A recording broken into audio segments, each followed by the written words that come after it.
Hello everyone, this is Rahul Kumar and I welcome you all on the mind masters channel. आज की video में हम cover करने वाले हैं एक दूसरा chapter cell structure and function, जिससे अभी तक एएमयू 9th एंट्रेंस में जितने भी क्वेश्चन पूछे गए हैं उन सबको डिस्कस करेंगे। तो स्टार्ट करते हैं। फर्स्ट क्वेश्चन है इस चैप्टर से, unit of inheritance in living organisms is.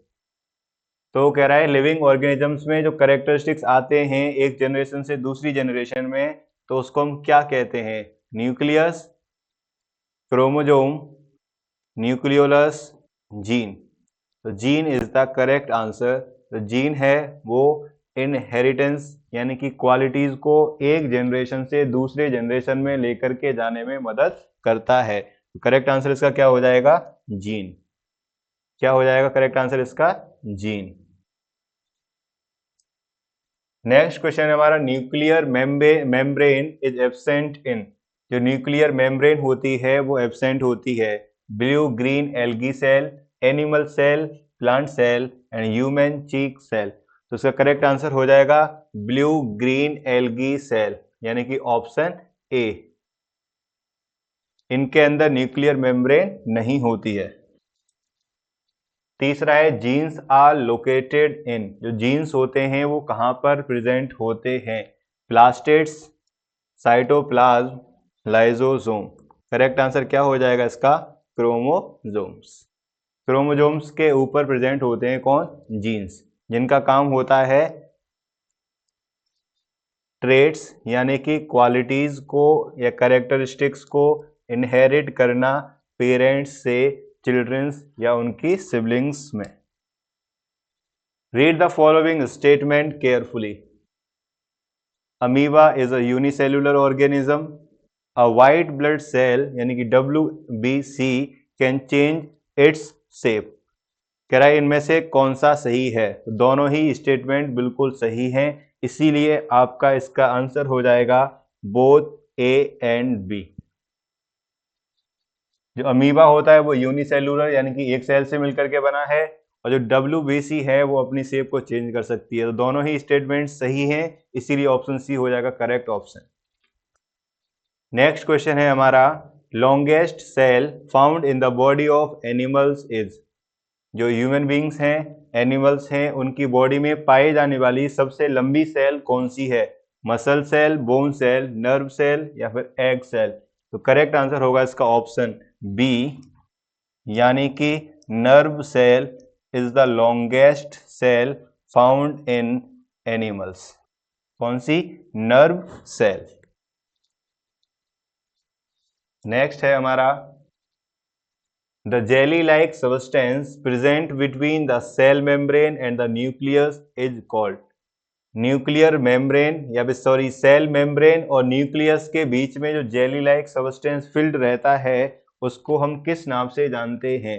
तो करेक्ट आंसर क्या हो जाएगा हमारा इसका? साइटोप्लाज्म। एक लिक्विड जेली लाइक सब्सटेंस होता है जो सेल मेम्ब्रेन और न्यूक्लियस के बीच में प्रेजेंट होता है।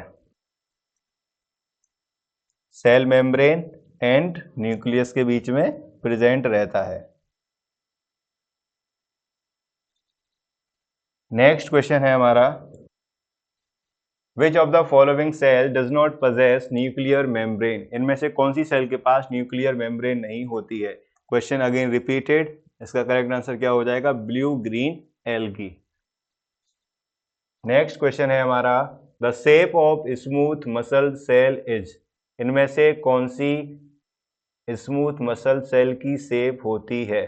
करेक्ट आंसर हो जाएगा इसका स्पिंडल शेप। स्पिंडल शेप होती है स्मूथ मसल सेल की। अगला क्वेश्चन है, the small spherical body inside the nucleus is called.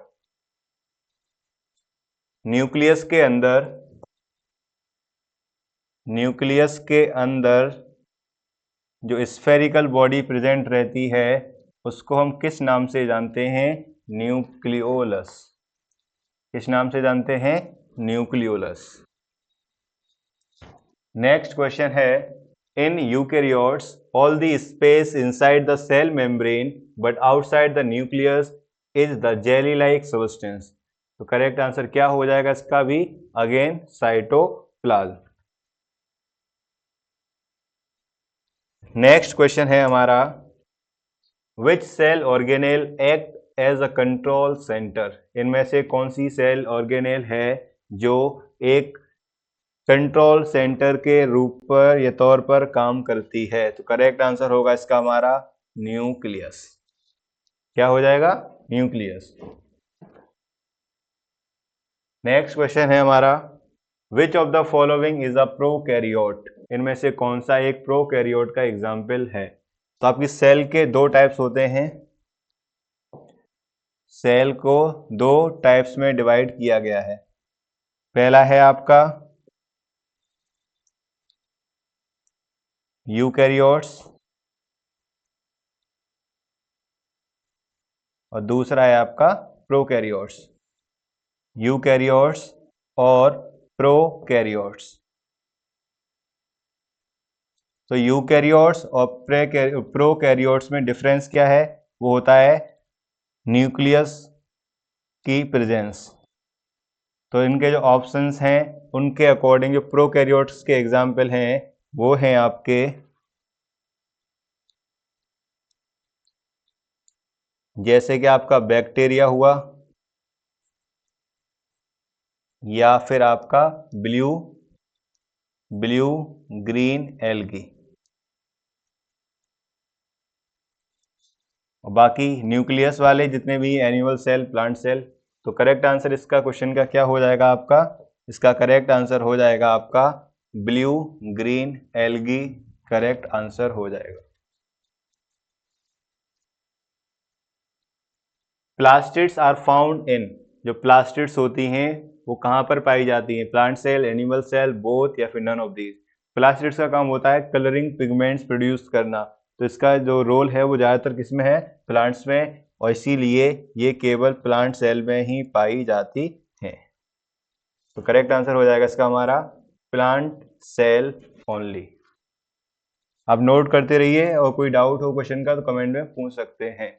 अगला क्वेश्चन है हमारा, nucleus is separated from cytoplasm by. जो न्यूक्लियस है वो साइटोप्लाज्म से सेपरेटेड रहता है with the help of nuclear membrane. क्या होगा करेक्ट आंसर इसका? Nuclear membrane.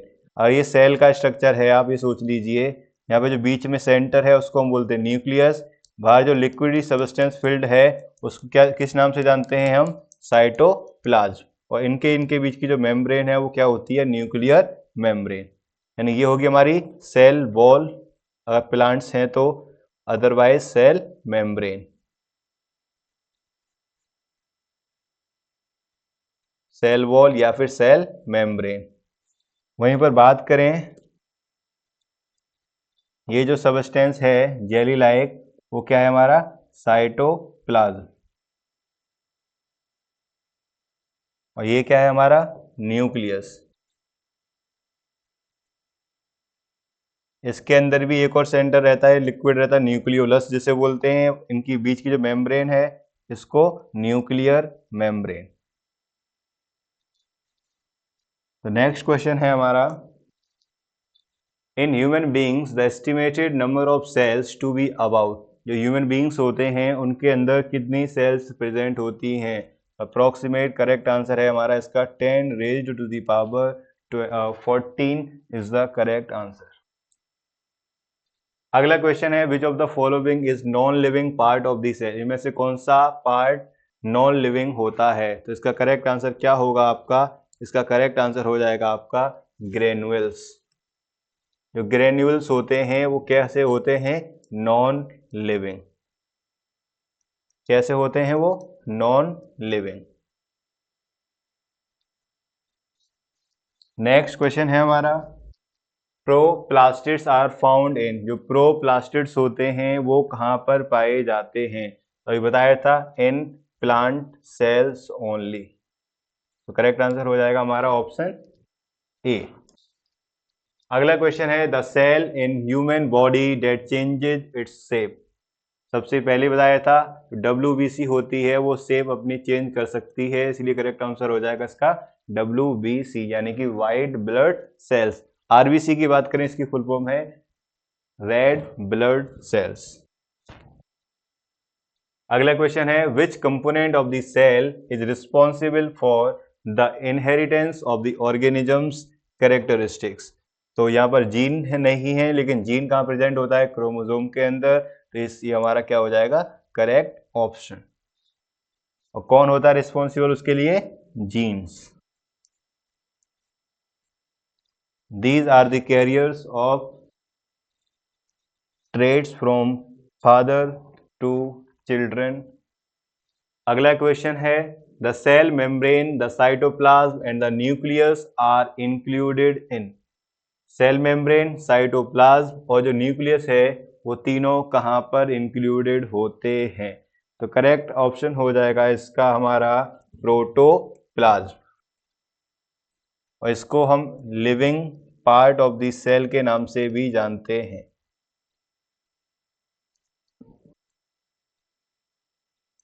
Living part of the cell के नाम से भी जानते हैं।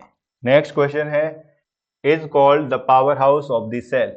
इनमें से किसको power house of the cell के नाम से जानते हैं? तो करेक्ट आंसर हो जाएगा इसका माइटोकॉन्ड्रिया। बात करें अगर हम लाइसोसोम्स, तो इनको हम सुसाइडल बैग्स के नाम से भी जानते हैं। किसके नाम से? Suicidal bags. Suicidal bags of the cell.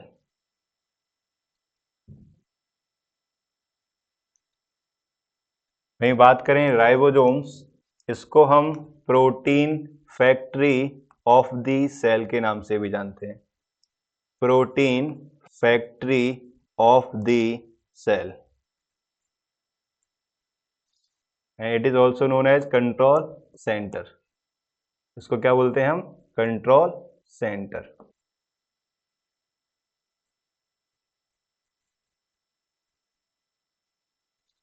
Next question है हमारा is called the kitchen of the cell. इनमें से किसको किचन ऑफ द सेल के नाम से जानते हैं?